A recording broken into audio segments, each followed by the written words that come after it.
Hi, I'm Serena Simmons and welcome to 8 Model Psychology. Today, we're ripping off another plaster, because that's how we roll. We're looking at failure. So I'm going to start today with a very simple question. What do you feel you have failed at in your life? Come on, let's be honest. Look back on your life and what do you consider to be complete failures? What have you bombed? What have you completely sucked at? When did you come last? When were you actually just a complete pile of Now, there are going to be some of you out there who already have your hackles up. Failure, you say?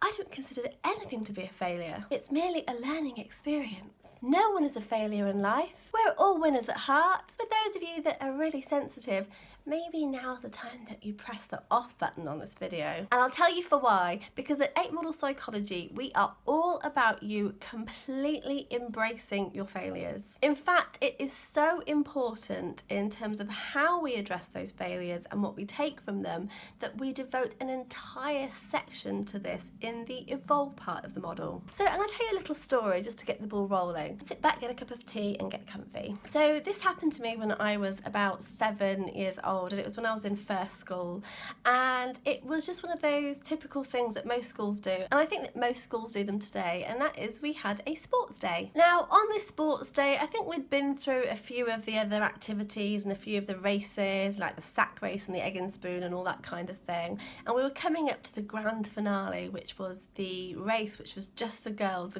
sprint race at the end. Now I happen to really love sports day. Not particularly sporty, but I love the feeling. I guess it was partly, actually, if I'm honest, not doing any work, but it was playful, it was working with teams, it was fun, and actually I happen to think I was fairly good at running. So we were all stood there on the start line, all of the girls who were going to run this last sprint race, and the teacher stood at the start line and she shouted the classic, on your marks, get set, go. And we all started to run towards, obviously, the finish line where the teachers had a piece of string that they were holding across. Now, me being good at running, I pegged it out of the start line and I was racing towards the finish line. And I remember very quickly glancing back behind me as I was running, noticing that everyone else was really far behind me. I'm going to win, or so I thought. What happened was, as I started to approach the finish line, I became so confident that I had this race completely in the bag that I started to slow down. I started to already bask in the glory of winning when the win wasn't mine. And as I approached that finish line at the last second, Lorna Scott pipped me to the post. Oh yes. Isn't it funny how we always remember the surnames of people that are from our childhoods and they've maybe done something really weird or horrible? Actually, Lorna, if you're watching this, you're really lovely. Lorna won the race and she got the winner's badge which said I came first, and oh my god, I actually was given a badge that said these classic words that stuck with me for so many years, and they were, you nearly won. In my mind, I had failed. I was a complete and utter failure. And I just want to be clear, I do, even though I was a 7-year-old girl, I do consider it a failure on my part at the time.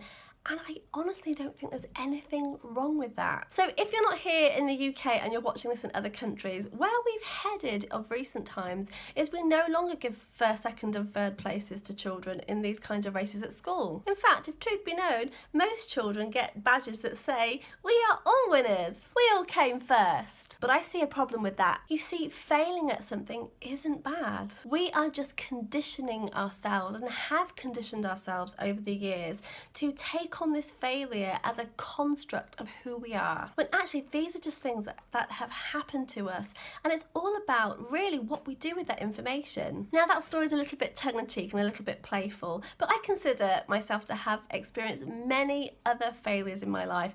There were modules that I failed at university, there were courses that I didn't get onto, and things that I didn't achieve when I really wanted to. But I tell you something, that I have learned something from every single thing I have failed at in my life, and I guarantee that you have too. Like I said, we need to embrace this word failure. There's nothing wrong with it, and we're just getting into the semantics if we're fearing the word itself. And to quote Hermione Granger, yes, I am a Harry Potter fan, she says, fear of a name only increases the fear of the thing itself. I couldn't agree more.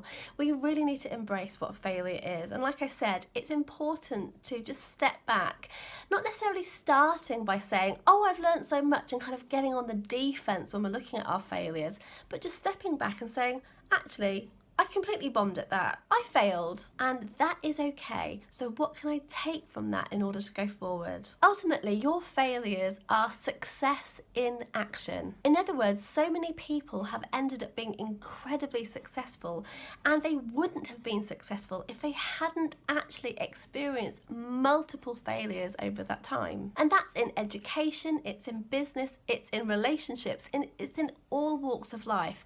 Now, if you're struggling to see any good that can come from your failures, there's a really simple thing that you can do. What you can do is you can literally write that thing down and then just try and cut, so the thing that you consider to be your failure, and write down 3 positive things that you feel have come from that experience. Now, if you actually do this properly, you will come up with a lot more than 3, but this is just a starting point to get you going. I really encourage you to never step away and take fear out of the equation. It's something that you need for your development. And I'm just going to end here on a quote from Napoleon Hill when he says, "Most great people have attained their greatest success just one step beyond their greatest failure." Ain't that the truth? I hope you like what you've seen today, and if you do like what you've seen, please click on the link below to subscribe, and that way you get this in your inbox every single week. Bye!